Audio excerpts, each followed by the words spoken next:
property in Bel Air was purchased for around $150 million back in 2014. The new owner didn't renovate it or even move in. Instead, they completely demolished the structure, rebuilt the foundation, and spent years constructing something entirely new on the same land. At that point, the value wasn't in the house anymore. It was in the land itself. That's the moment where real estate stops feeling like housing and starts becoming something entirely different. When most people hear the word mansion, they imagine the same thing: a big house, a large gate, and a long driveway. They're not wrong, they're just describing the lowest level of it. But the gap between a large home and the top of the real estate world is far bigger than most people realize. Because at a certain level, a house stops being a place to live and becomes a statement. Level 1, the entry point, the McMansion. These homes usually range between 5,000 and 8,000 square feet, often priced between $1 and $3 million, depending on the market. This is where the idea of a mansion first enters the picture, and where many owners realize the difference between what they imagined and what they actually got. Suburban lots, gated communities, and quiet cul-de-sacs. Double-height foyers that impress guests for about 6 seconds before they stop noticing. Oversized kitchens, home theaters that are rarely used, and spaces designed more for photos than for living. At this level, developers design for how a house looks online, not how it feels to live inside it. Some of these houses are built without any real architectural logic. Doors placed randomly. Windows that don't follow any clear design pattern. In many cases, you'll even find multiple roof lines, sometimes 10 or more, simply because extensions were added over time without considering how the house looks from the outside. So who actually buys homes like this? Usually, it's someone who just stepped into a new financial level of life, a newly promoted surgeon, a regional executive who moved cities for a better position, or a business owner who just sold his company and wants the biggest house in the best school district. Reality check. A $2 million McMansion doesn't behave like a $2 million apartment in a major city. It loses value in very different ways. After just a decade, maintenance becomes a serious issue. Roofs need replacing, decks need rebuilding, and upkeep costs start stacking up. A McMansion isn't necessarily a bad house. It's just a large house trying to look like a truly great one. And most people don't realize the difference until they experience what a truly well-designed home feels like. Level 2, the architect-designed residence. At this stage, the conversation is no longer about size. It becomes about precision, quality, and intention. The difference is noticeable immediately. These homes are not selected from standard floor plans. They are designed from the ground up. Every detail is intentional. The architect studies the land, the natural light throughout the day, and how movement flows inside the space. Materials are chosen not just for appearance, but for how they age over time, how they evolve rather than deteriorate. Construction quality rises significantly. Solid hardwood doors, plaster walls instead of drywall, and windows placed with exact purpose. Custom millwork, engineered systems, and layouts designed by specialists rather than templates define this level. Who lives here? A law firm partner who no longer cares about square footage, but cares deeply about how a space feels, functions, and lasts. At this stage, even details like the ceiling height in the living room become intentional decisions, not random design choices. It's the founder who still owns a city apartment, but chooses to build a separate retreat outside the city for weekends, somewhere with land, space, and privacy, a place that carries a perspective, something that makes guests step inside and immediately feel that something is different, even if they can't explain why. And more often than not, the difference isn't obvious. It's the architect behind it. The architect defines everything. At this level, a house stops being just real estate. It stops being a product that can be compared side by side with others. A standard luxury home in a gated community can always be measured against similar properties, but an architect-designed home on a unique plot stands alone. It becomes a one-of-one creation, and while that makes it harder to price or resell in some cases, it also makes it impossible to truly replicate, and that kind of uniqueness is exactly where value stops following normal rules. A $5 million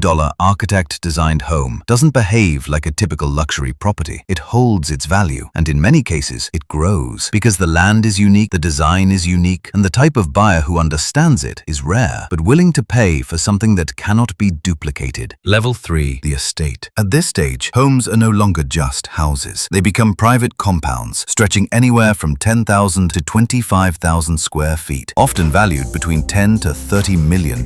It's no longer about interior space alone. It's about land land, acreage, and total privacy from the outside world. These properties sit on at least 2 to 10 acres with gated entrances and long private driveways that completely hide the house from the road. Often, you'll find multiple structures, a main residence, guest houses, pool houses, and even separate buildings for staff. Inside the main home, entire rooms exist for a single purpose, a library or a private gym that rivals commercial fitness facilities. Even the landscaping alone can cost between $50,000 and $150,000 every year just to maintain the appearance. Who actually lives here? The people who once lived at a lower level and realized they weren't looking for a better house, they were looking for space. The CEO, who works from home a few days a week, stepping outside into silence most people never experience. By the afternoon, life at this level is already structured around absolute space and privacy, ending the day at a large dining table that can host an entire extended family. This is the stage where the annual cost of maintaining the property starts to feel comparable to a full professional salary. Property taxes alone on estates in areas like Connecticut, New Jersey, or Westchester can range anywhere from $200,000 up to $400,000 per year. Insurance adds another $30,000 to $80,000 annually. On top of that, staffing costs, including housekeepers, property managers, and landscaping teams, can easily add another $150,000 to $300,000 per year. This is why the estate level is where most wealthy families naturally pause. It offers the perfect balance between luxury living and manageable long-term costs. Everything above this point stops being about a better house and becomes an entirely different category of wealth expression. Trophy properties typically range from 15,000 to 40,000 square feet, priced anywhere between $30 million and $75 million.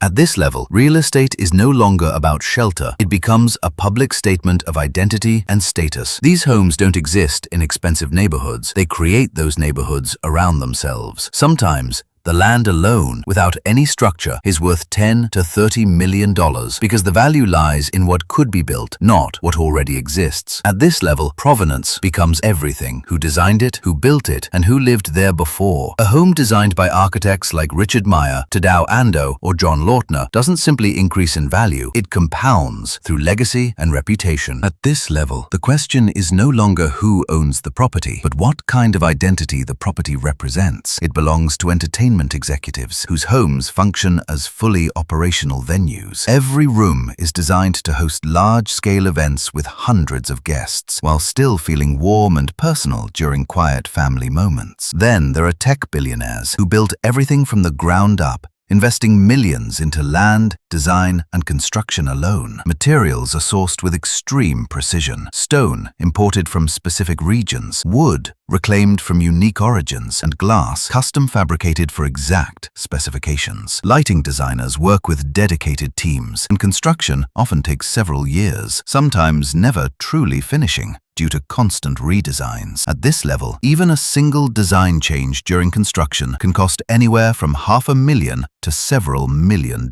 Level 5 introduces the concept of the compound, a private estate spanning 30,000 to 60,000 square feet, valued between $75 and $150 million. At this stage, it's no longer a house. It's an entire private campus. A main residence is only one part of a much larger system that includes guest houses, staff buildings, security structures, wellness facilities, car galleries, and private theaters. The people who live here don't just own a home, they operate a small organization through it. At this scale, maintenance alone can cost millions annually, even before upgrades or constant construction work. And what most people outside this world don't realize is that at this level, the owner doesn't really manage the property, manages them. At this level, the property owner no longer directly manages the people who run the estate. There is an entire management layer placed between the owner and the daily operations, designed so the owner never has to think about how anything runs unless he chooses to. In fact, nothing in the physical environment requires the owner's attention at any point unless he intentionally decides to engage. That level of detachment is what a $100 million property truly represents. This is level 6, the legacy estate, ranging from 40,000 to 100,000 square feet, valued anywhere between $150 and $300 million. These are not homes anymore. They are generational projects. Legacy estates are rarely purchased purchased in a traditional sense. They are either built slowly over decades or acquired from families who spent generations shaping them. The common idea behind them is simple. They were never designed for one lifetime, but for continuity across generations. Construction at this level is almost institutional. Materials are chosen not for style, but for century-long durability. Stone, timber, and metalwork are all engineered to last 100 years or more. These estates are commissioned by families in their third generation of wealth, people with the time horizon and intention to tie their identity to a physical place. A patriarch who wants his grandchildren to one day bring their own grandchildren to the same dining room. The property is no longer viewed as an asset on paper, but as a physical expression of identity across time. At this level, annual operating costs can reach $5 to $15 million, with full-time staff ranging from 15 to 30 people and security systems running continuously. Some estates even include their own water treatment systems, while others generate their own electricity, gradually becoming fully self-sustaining environments. The comparison is intentional. A level 6 estate and a level 5 superyacht serve the same psychological purpose. They construct an entire world within the world. The key difference is movement. A yacht travels, an estate remains fixed in place, and in that stillness, the estate gathers something the yacht never can. History. Level 7 represents the final tier, the palace, spanning over 100,000 square feet and beyond, with valuations ranging from $300 million to well over $1 billion. Take Buckingham Palace as an example. 775 rooms, covering 828,000 square feet. Its estimated value ranges between $1 billion and $5 billion, depending on valuation methods and what is included in the calculation, including its artwork, crown jewels, and its position on 39 acres in central London. Then there is Antilia in Mumbai, owned by Mukesh Ambani, 27 floors and over 400,000 square feet. Estimated construction cost ranges from $1 to $2 billion.